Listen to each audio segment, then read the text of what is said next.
আসসালামু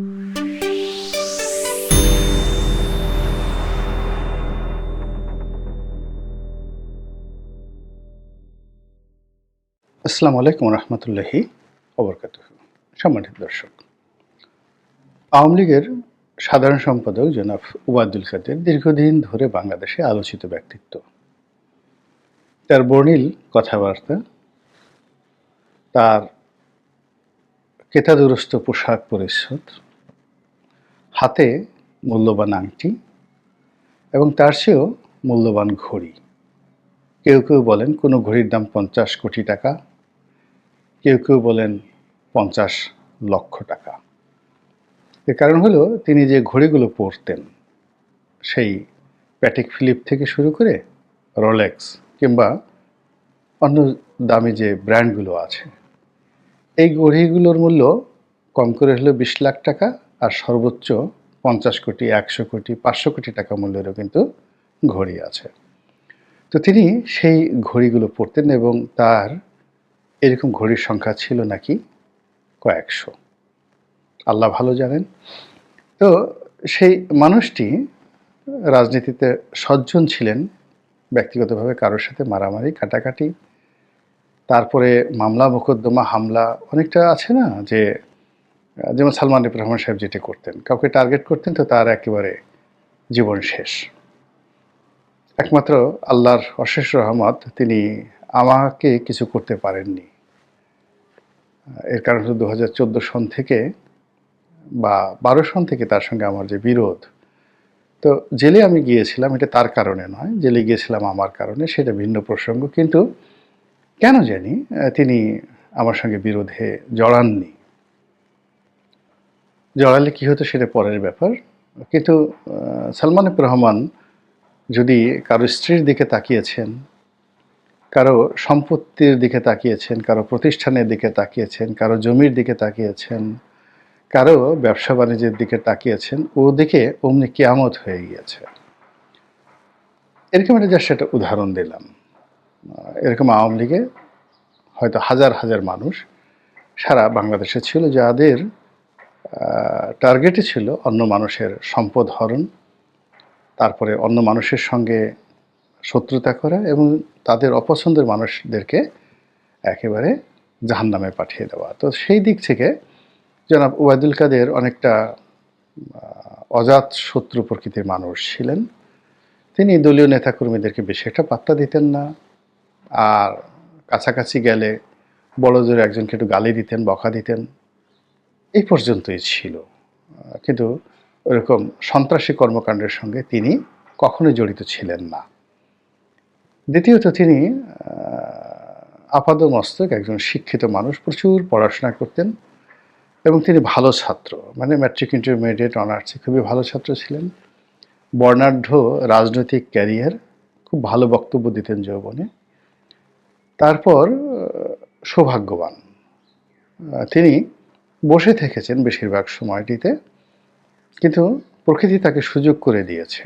সেই সুযোগের বরপুত্র হিসেবে তিনি আওয়ামী লীগের মতো একটা বড় দলে সাধারণ সম্পাদক ছিলেন এবং এই দলের সবচেয়ে গুরুত্বপূর্ণ মন্ত্রিত্বের পদটি দীর্ঘদিন ধরে তিনি তার দখলে রেখেছিলেন, যদিও শেখ হাসিনার সঙ্গে তার ব্যক্তিগত সম্পর্ক কোনো কালেই ভালো ছিল না। এই সৌভাগ্যের যে বরপুত্র মানুষটি, তিনি আওয়ামী লীগের যে বিপদের সময়, সেই বিপদের সময় কিন্তু তিনি সৌভাগ্য দ্বারা তিনি আশীর্বাদ পুষ্ট হয়েছেন। কারণ হলো এই দলের সবচেয়ে প্রভাবশালী লোকজন, যেমন ধরুন শাহজাহান খান সাহেব। শাহজাহান খান কেবলই যে একজন রাজনীতিবিদ তা নন, তিনি এদেশের শ্রমিক আন্দোলনের, পরিবহন শ্রমিক আন্দোলনের প্রবাদ পুরুষ এবং তার নির্বাচনী এলাকায় যথেষ্ট জনপ্রিয়। তিনি এই প্রথম এরকম একটা বিপর্যস্তকর অবস্থার মধ্যে পড়লেন। তিনি পালাননি বা পালাতে পারেননি। এরপরে হাসানুল্লাহ কিনু, রাশেদ খান মেনন, বর্ণাঢ্য রাজনৈতিক ক্যারিয়ারের অধিকারী। তাদের সাহস, তাদের শক্তি, এটি বাংলাদেশে কিংবদন্তি। কেবল শেখ হাসিনার জমানাতে তারা যে কাজগুলো করেছেন, এইটুকু যদি আপনি বাদ দেন, তাহলে বাকি জীবনটাই এদের ঐতিহ্য দিয়ে ভরা। In terms of family background, in terms of education and everything.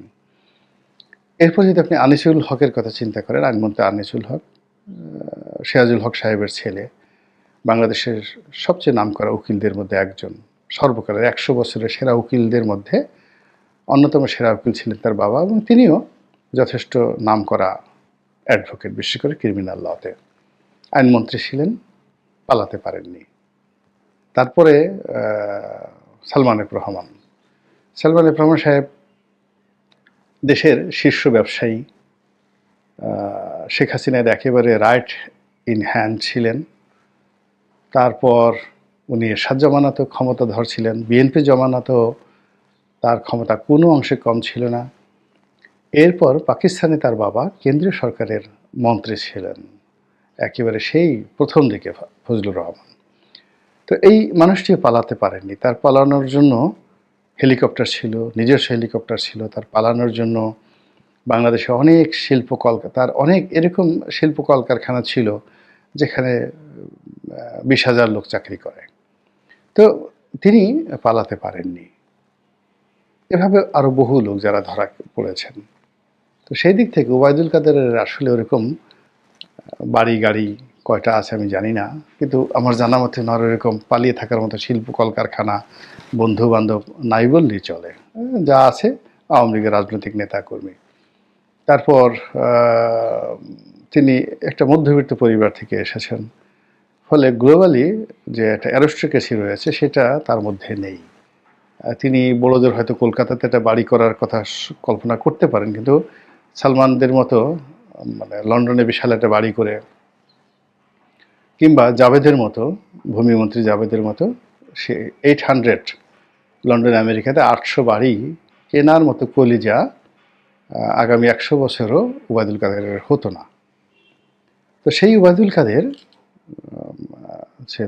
সে যে সৌভাগ্যের বরপুত্র, তা প্রমাণ পাওয়া গেল যে তিনি বাংলাদেশে নাকি 3 মাস ছিলেন জামাই আদরে। এখন সবাই কানাঘুষা করছেন, কোথায় ছিলেন, কার বাড়িতে ছিলেন, কার ঘরে ছিলেন, কোন লোকেশনে ছিলেন, কার জিম্মায় ছিলেন, তাকে কারা পেট্রোনাইজ করছে, এবং এগুলো নিয়ে নানা রকম গুজব ছড়িয়ে পড়েছে। এবং বাংলাদেশে একটি অ্যাপেক্স কোর্ট, বড় কোর্ট, সেটা হলো এই যে যুদ্ধাপরাধীদের বিচার করার যে আদালত, আইসিটি, তো সেই কোর্ট থেকে সরকারের প্রতি কারণ দর্শানোর নোটিশ জারি হয়েছে যে ওবায়দুল কাদের কি করে পালিয়ে গেলেন। তো আমরা জেনেছিলাম যে ওবায়দুল কাদের বাংলাদেশে আছেন, তিনি খুবই অসুস্থ, আগের থেকে অসুস্থ, তিনি হয়তো মরে গেছেন, তার লাশ ডিপ ফ্রিজে রাখা হয়েছে, এরকম একটা খবর কিন্তু ছড়িয়ে পড়েছিল। এবং আমিও একটা ইঙ্গিত দিয়েছিলাম একটা, যাকে বলা হয়, ভিডিওতে। তারপর আমরা মনে করেছিলাম তিনি প্রথম দফাতে ভারতে গিয়েছেন এক গ্রুপ, সেখানে তিনি নিরাপদ আছেন। কিন্তু তিনি একেবারে নিরাপদে বাংলাদেশে 3টি মাস ছিলেন, এটি কিন্তু রীতিমতো লোমহর্ষক, ভয়াবহ একটি সংবাদ। দ্বিতীয়ত হলো আফটার 3 মান্থ, সরকারের যে 100 দিন পূর্ণ হলো বা সরকারের 90 ডেজ পূর্ণ হলো, এই 3 মাস পর তিনি আমাদের চোখে ধুলো দিয়ে, আমাদের সামনে এইভাবে তুড়ি বাজিয়ে, তারপরে ভেংচি কেটে, অনেকে আছে না যে অনেক দেখবেন বুড়ো বুড়ো মানুষও ভেংচি কাটে, এবং অনেক যাকে বলা হয় এটা অসম্ভব ব্যাপার, আপনি উইনস্টন চার্চিলের মতো মানুষ ধরুন ভেংচি কাটলো, জেনারেল আইসেন হাওয়ারের মতো মানুষ ভেংচি কাটলো, আর ডোনাল্ড ট্রাম্প তো কথায় কথায় ভেংচি কাটেন। মানে বাচ্চারা যেভাবে দেখেন না, ওই যে জিব্বা বের করে ভ্যাঙ্গায়, দাঁত কিরমির কিরমির করে, মানে তার অন্য প্রতিপক্ষকে ছোট করার জন্য মানে ভেংচি কাটে, এরকম ভেংচি কাটা। তো এখন বাংলাদেশে এই যে আমাদের এত বড় একটা বিপ্লব হলো, আমরা এত কিছু করলাম, তো আমরা এই 3 মাস ওবায়দুল কাদেরকে খুঁজে পেলাম না, এবং তিনি এই 3 মাস বাংলাদেশে জামায়াত দরে থেকে আমাদের চোখের সামনে তিনি ভেংচি কেটে চলে গেলেন। এটা আমরা যারা এই আন্দোলনের পক্ষের শক্তি মনে করি আমাদের জন্য অবমাননাকর এবং অসম্মানজনক। তো যাই হোক, বাস্তবতা হলো তিনি ছিলেন, এবং তিনি আরও বাস্তবতা হলো তিনি এখান থেকে নিরাপদে চলে গিয়েছেন। দিল্লিতে অথবা কলকাতাতে। এর দ্বারা কি বোঝায়? অর্থাৎ তাকে যারা নিয়েছে, নিঃসন্দেহে এখানে দিল্লি আরও স্পষ্ট করে বললে তাদের গোয়েন্দা সংস্থা র এটা নেপথ্যের কারিগর ছিল। তারা অত্যন্ত ম্যাটিকুলাসলি অঙ্ক কষে এই ওবায়দুল কাদেরকে তারা বাঁচিয়ে রেখেছেন এবং তাদের প্রয়োজনে তারা ওবায়দুল কাদেরকে নিয়ে গেছেন। যদি ওবায়দুল কাদেরকে নিয়ে তাদের কোনো প্ল্যান না থাকতো, আওয়ামী লীগকে নিয়ে তাদের কোনো পরিকল্পনা না থাকতো, তারা কোনো অবস্থাতেই নিতেন না। এখানে বোঝার চেষ্টা করুন যে বাংলাদেশে কিছু লোক তাকে পাঠানোর জন্য যারা দরজা খুলে দিয়েছে, তারা হয় বাধ্য হয়েছে অথবা টাকা পয়সার দ্বারা লোভাতুর হয়েছে। কিন্তু এটা দ্বারাই সব কিছু নয়। এখানে ওবায়দুল কাদেরের মতো একজন হেভিওয়েট মানুষকে যদি বাংলাদেশ থেকে ভারতে যেতে হয়, তাহলে অনেকগুলো ধাপ তাকে পার হতে হয়েছে এবং এই ধাপের সঙ্গে রাষ্ট্রীয় পর্যায়ের গুরুত্বপূর্ণ ব্যক্তিদের গ্রিন সিগন্যাল এবং সেই গ্রিন সিগন্যাল দেওয়ার ক্ষেত্রে সর্বোচ্চ পর্যায় থেকে সর্বনিম্ন পর্যায়ে সেই গ্রিন সিগন্যালটি কাজ করেছে এবং সেই গ্রিন সিগন্যাল দেওয়ার ক্ষেত্রে ভারত যে দাদাগিরি করেছে এবং ভারত যে কমান্ড দিয়েছে এবং সেই কমান্ড যে তারা পালন করেছে, এতে কোনো সন্দেহ নেই।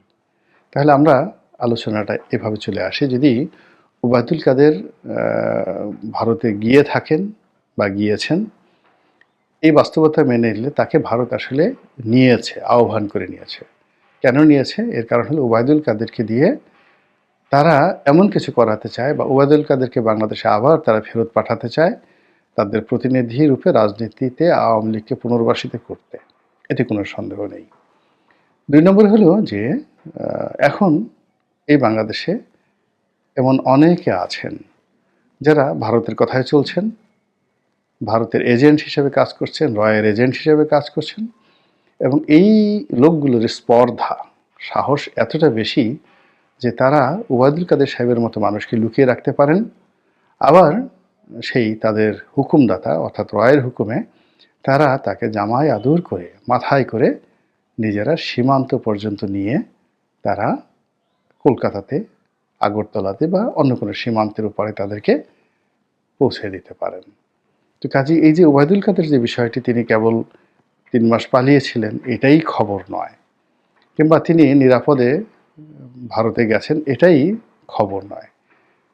এর মূল খবর হলো, এই ঘটনার পেছনে মূল খবর হলো যে এর দ্বারা আগামী দিনে আমাদের রাজনীতিতে কী মেরুকরণ হচ্ছে, আমাদের জন্য কী পরিণতি অপেক্ষা করছে এবং আমাদের এই দেশে আমরা যে এত ভারত বিরোধী হুম্বিতম্বি করছি, এত কথাবার্তা বলছি, এটির পরিণতি কী হবে।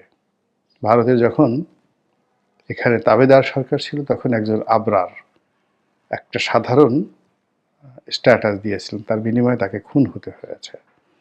আর আমরা যে এখন হাজার হাজার আবরার হওয়ার চেষ্টা করছি